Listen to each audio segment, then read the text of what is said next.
Just আপনাদের সাথে বসে চা খাওয়া, একটু কৌশলাদি এবং পরিচয় বিনিময় করা।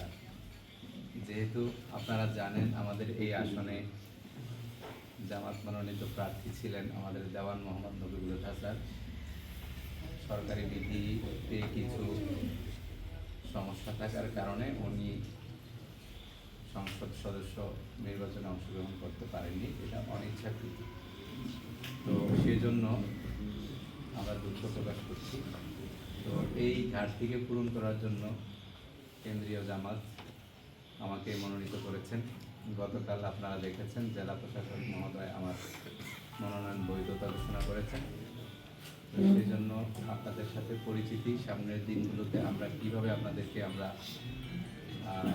কাছে পেতে পারি এবং আপনাদের যেই শক্তিশালী ভূমিকা, সেই ভূমিকা আমরা কিভাবে সমাজ ও রাষ্ট্রের জন্য কাজে লাগাতে পারি, সেই কলম সৈনিকদের সাথে পরিচয় বিনিময় হচ্ছে আজকের উদ্দেশ্য। তো আরপিও বিধি মোতাবেক আমরা যেন শতভাগ নিয়ম শৃঙ্খলা মেনে আমরা সামনের দিনগুলোতে অতিবাহিত করতে পারি, সেই দিকে আমরা নজর রাখব। নির্বাচনী কোনো আইন যেন আমরা ভঙ্গ না করি, সেই বিষয়ে আমাদের সজাগ দৃষ্টি রাখতে হবে। সর্বোপরি আপনাদের দোয়া এবং ভালোবাসা চাই। সামনের দিনগুলোতে সাংবাদিক, ইলেকট্রনিক, প্রিন্টিং মিডিয়ার কলম সৈনিকদের যে শক্তিশালী ভূমিকা রাষ্ট্র সংস্কারে ভূমিকা রাখতে পারে, আর সেই ভূমিকার বাস্তবায়নে আমাদের যারা রাজনৈতিক দল সমূহ আছেন, আমাদের যে প্ল্যাটফর্ম আছে, সেই প্ল্যাটফর্মের সকল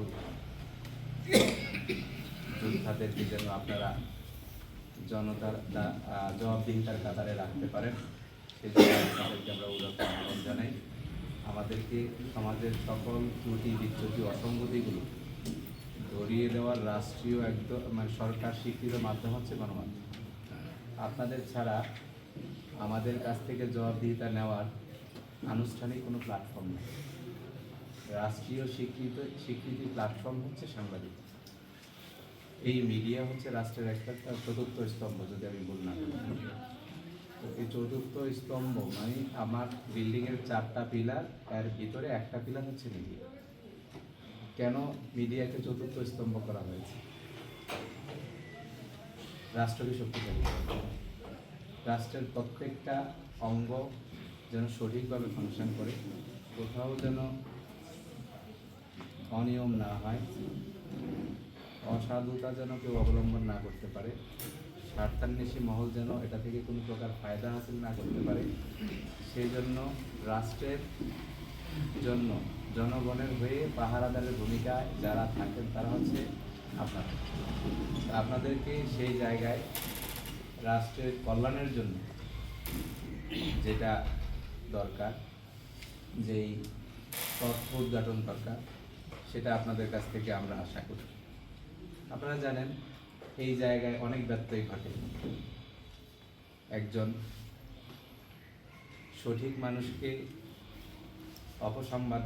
সাংবাদিকতার কারণে ব্যাঠিক করা যায়, আবার একজন ব্যাঠিক মানুষকে এই অপসাংবাদিকতা দিয়ে সঠিক করা যায়। কিন্তু সাংবাদিকতার যে ফিলোসফি, সেটা হচ্ছে সঠিকটাকে বের করা। তো আপনাদের এই সঠিকটা বের করার জন্য যে সহযোগিতা, যে শক্তি, সাহস, সেটা আমরা দেওয়ার জন্য প্রস্তুত। আপনারা যদি সজাগ থাকেন, আমাদের কাজের যে পর্যালোচনা সেটা সুন্দর হবে। আমরা সুন্দরভাবে রাজনীতিবিদরা রাষ্ট্রকে তৈরি করতে পারবো, সমাজকে নেতৃত্ব দিতে পারবো। আপনাদের ভূমিকা যদি প্রশ্নবিদ্ধ হয়, আমাদের ভূমিকাও প্রশ্নবিদ্ধ হবে। তাই আপনাদের ভূমিকা যেন সঠিক এবং সুন্দরভাবে আমরা পেতে পারি, সেই সহযোগিতাই আপনাদের কাছে প্রত্যাশা। আমি একজন তরুণ উদীয়মান ছাত্র নেতা হিসাবে আপনাদের কাছে এটাই আহ্বান। আমি 36শে জুলাই সম্মুখ সারির একজন যোদ্ধা ছিলাম। আমি আহত একজন যোদ্ধা 36শে জুলাই নয়, দীর্ঘ 15 বছর যে ফ্যাসিস্ট স্বৈরাচারী রাষ্ট্র ব্যবস্থা ছিল, সেই রাষ্ট্র ব্যবস্থার অনিয়মের বিরুদ্ধে সংগ্রাম করে এসেছি। তো সেই সময় আমার 2009 সাল থেকে শুরু অন্তর্বর্তী পর্যন্ত অব্যাহত আছে। তো আপনাদের দোয়া এবং ভালোবাসা এবং আগামী দিনের পথ চলা যেন মসৃণ হয় সেই সহযোগিতা কামনা করে ধন্যবাদ জানিয়ে আমি আমার কথা শেষ করছি। আসসালামু আলাইকুম।